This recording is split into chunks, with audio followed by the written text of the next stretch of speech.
Bonjour à tous, bienvenue à la leçon 20. Nous sommes arrivés à la leçon 20. Nous avons un défilé de mode aujourd'hui, mais d'abord, abonnez-vous à notre chaîne. Salut Anna. Oui, abonnez-vous. Je suis un très beau mannequin aujourd'hui. Regarde mes vêtements.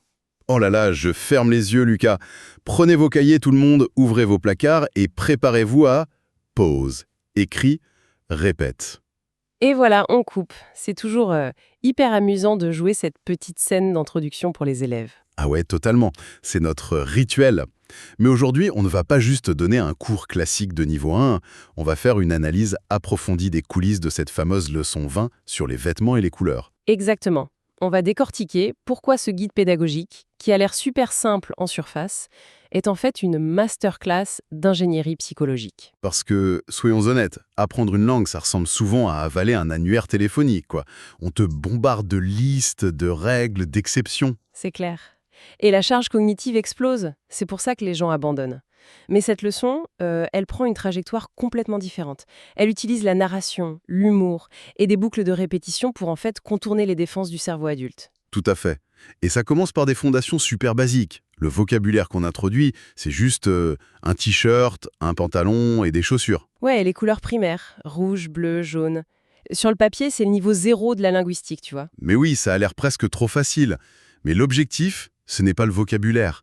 L'objectif, c'est de détruire un mur cognitif pour les anglophones, l'inversion syntaxique. Ah, la fameuse règle.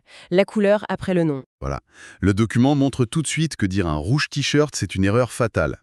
C'est pour ça que j'insiste toujours pour qu'on parle de manière extra lente au début. Il faut dire un t-shirt rouge. Avec une grosse emphase à la fin. Exactement.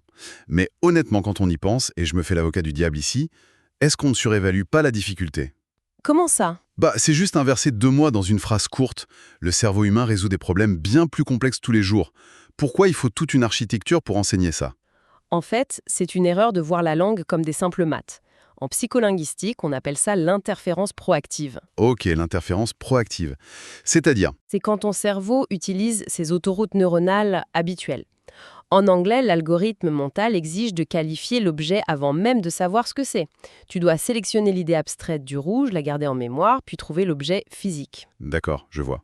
Et exiger l'inverse en français, c'est demander de bloquer un réflexe pavlovien qui est là depuis l'enfance. Tu dois inhiber l'adjectif, sortir l'objet concret, puis récupérer l'adjectif.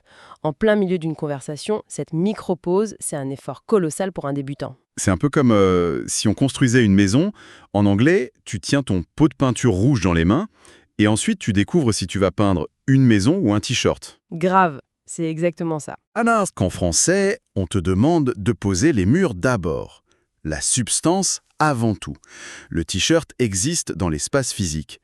Et seulement après, tu appliques la peinture rouge. La priorité, c'est la matière avant l'esthétique.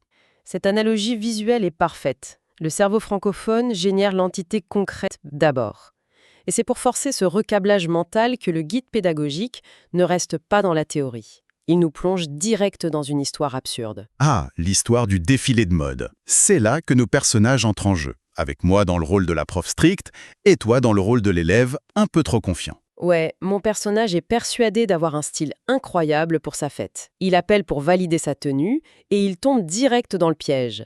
Il dit fièrement « Je mets un rouge t-shirt et un jaune pantalon ». Et là, mon personnage pousse un soupir énorme. La correction tombe, froide et implacable, la couleur va à la fin. Et le personnage de l'élève se concentre. Il apprend la règle. Il reformule parfaitement. Un pantalon jaune et des chaussures bleues. Grammaire parfaite. Je valide totalement dans l'histoire. Sauf que, visuellement, c'est la catastrophe. Quand il sort de la chambre, il a un pantalon jaune ultra brillant, un t-shirt rouge pur, des chaussures bleues. Un vrai désastre. Je suis horrifié dans l'histoire. Et je lui lance que sa grammaire est parfaite, mais qu'il ressemble à un clown. Et lui, avec une confiance absolue, il répond « Un clown ? Non, c'est la mode française !» C'est tellement drôle à jouer. Mais du coup, d'un point de vue pédagogique, séparer la bonne grammaire du bon sens visuel, c'est pas un peu risqué ? Pourquoi ça le serait ? En faisant de ce personnage un clown littéral, on fait rire l'apprenant, oui, mais est-ce que ça ne distrait pas de la règle ? Le but, c'est la syntaxe, pas de se moquer d'un pantalon jaune fluo. C'est une critique classique de l'apprentissage par le jeu. Mais ça ignore totalement la neurobiologie. Il faut parler du filtre affectif, la théorie de Stephen Krashen. Ah oui, le fameux filtre affectif, le stress de l'adulte qui apprend. Exactement. Apprendre une langue, ça génère une anxiété énorme chez l'adulte. La peur d'avoir l'air bête libère du cortisol. Et ce cortisol bloque physiquement l'aire de Broca, la zone du langage. L'étudiant se fige. Donc, le document utilise l'humour du clown pour faire baisser ce cortisol. Mieux que ça. Le guide transfère toute la honte et l'incompétence sociale sur le personnage fictif. L'apprenant ne risque plus d'avoir l'air idiot en se trompant de grammaire parce que le personnage a l'air bien plus idiot avec ses vêtements ridicules. Ah, c'est brillant. Le fardeau de la honte est externalisé. Et le rire déclenche la dopamine. La dopamine dit au cerveau que cette information est cruciale. C'est l'effet de von Restorff. Une absurdité visuelle comme ce pantalon jaune fluo crée une image indélébile.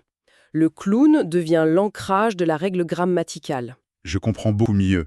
L'histoire abaisse les défenses de l'amygdale pour laisser entrer la syntaxe. Voilà, c'est ça. Mais bon, l'apprentissage passif, ça a ses limites, non? C'est pas parce qu'on rigole d'une blague qu'on peut appliquer la règle en temps réel dans un café à Paris. C'est clair. Et c'est pour ça que la leçon ne s'arrête pas à la fin de l'histoire. On pivote brutalement vers le Fashion Show Game, le jeu interactif. Ouais, les 4 manches de traduction. Et là, on passe d'une comédie amusante à un exercice de répétition pur et dur. Il faut traduire de l'anglais au français avec la pression du temps. Un t-shirt rouge, Un pantalon jaune. des chaussures bleues. C'est presque brutal comme changement de rythme. Est-ce que ce n'est pas un aveu que l'histoire ne suffit pas et qu'il faut en revenir au bourrage de crâne? Pas du tout. C'est la transition nécessaire entre deux types de mémoire, en fait.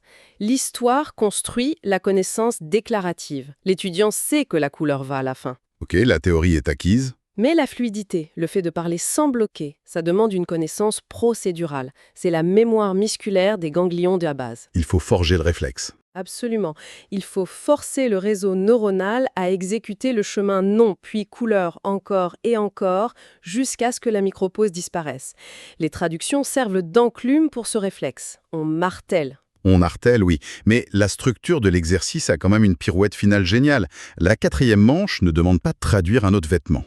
Non, elle pose une question sur l'histoire. Elle demande à quoi ressemble le personnage dans cette tenue. Et la réponse pour valider tout l'exercice, c'est un clown. La boucle narrative est bouclée. C'est de l'ingénierie motivationnelle pure. L'effort de traduction fatigue l'étudiant. Placer cette blague à la fin, c'est une récompense immédiate. Une petite oasis de soulagement après la répétition mécanique. Et surtout, ça valide un niveau supérieur de compréhension. Répondre à un clown prouve que l'étudiant n'est pas juste un robot qui traduit. Il a suivi le contexte culturel, il participe à la blague, il se met du côté de la prof exaspérée. C'est cette complicité intellectuelle qui maintient la motivation sur le long terme. Quand on regarde l'ensemble, c'est vertigineux. Derrière une simple liste de niveau A1, il y a la gestion de la charge cognitive, la réduction du stress par l'humour et la consolidation procédurale. Ça fait vraiment réfléchir à la façon dont on enseigne toutes les compétences complexes, que ce soit le code informatique ou la musique. Souvent, on balance juste l'information brute sans penser à la neurochimie de l'étudiant. C'est ça. Si on ne fait pas attention à la forme, le cerveau rejette l'information. La mise en récit, l'humour, c'est pas juste pour faire joli, c'est le protocole d'assimilation. Tout à fait. L'anxiété est le pire ennemi de l'apprentissage. Mais tout ça nous amène à une réflexion presque philosophique pour la fin. Ah, ok. Laquelle? On a vu que la grammaire française oblige à penser à la matière avant la couleur. La maison avant la peinture rouge. Le t-shirt avant le rouge. Ouais, l'inversion. Si cette obligation syntaxique est répétée des millions de fois dès l'enfance, à quel point ça modèle l'architecture de la pensée francophone? Est-ce que cette petite mécanique grammaticale nous force à privilégier la matérialité concrète des choses plutôt que leurs attributs esthétiques? Waouh, l'idée que la grammaire dicte la géométrie de notre réalité. C'est fascinant. C'est une pensée redoutable à garder en tête. Mais en attendant de résoudre les mystères de la perception humaine, on va conclure notre leçon d'aujourd'hui. Exactement. L'heure tourne. Qu'est-ce que tu portes aujourd'hui? Portes-tu un pantalon bleu? Un t-shirt jaune? Ou ressembles-tu à un clown comme Lucas? Dis-le nous dans les commentaires. Et n'oublie pas la couleur à la fin. À bientôt. Au revoir.